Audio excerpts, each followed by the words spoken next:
رسول اللہ صلی اللہ علیہ وسلم نے بیان فرمایا کہ تمہاری پیدائش کی تیاری تمہاری ماں کے پیٹ میں 40 دن تک نطفے کی صورت میں کی جاتی ہے۔ اتنے ہی دنوں تک پھر ایک بستہ خون کی صورت میں اختیار کیے رہتا ہے، اور پھر وہ اتنے ہی دنوں تک ایک مضغہ گوشت رہتا ہے۔ اس کے بعد اللہ تعالیٰ ایک فرشتہ بھیجتا ہے اور اسے 4 باتوں کے لکھنے کا حکم دیتا ہے۔ اس سے کہا جاتا ہے کہ اس کے عمل، اس کا رزق، اس کی مدت زندگی اور یہ کہ بد ہے یا نیک لکھ لے۔ اب اس نطفے میں روح ڈالی جاتی ہے۔ یاد رکھ، ایک شخص زندگی بھر نیک عمل کرتا رہتا ہے، اور جب جنت اور اس کے درمیان صرف ایک ہاتھ کا فاصلہ رہ جاتا ہے تو اس کی تقدیر سامنے آ جاتی ہے اور دوزخ والوں کے عمل شروع کر دیتا ہے۔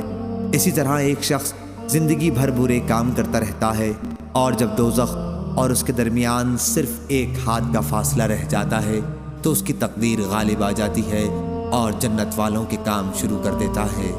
صحیح بخاری حدیث نمبر 3208۔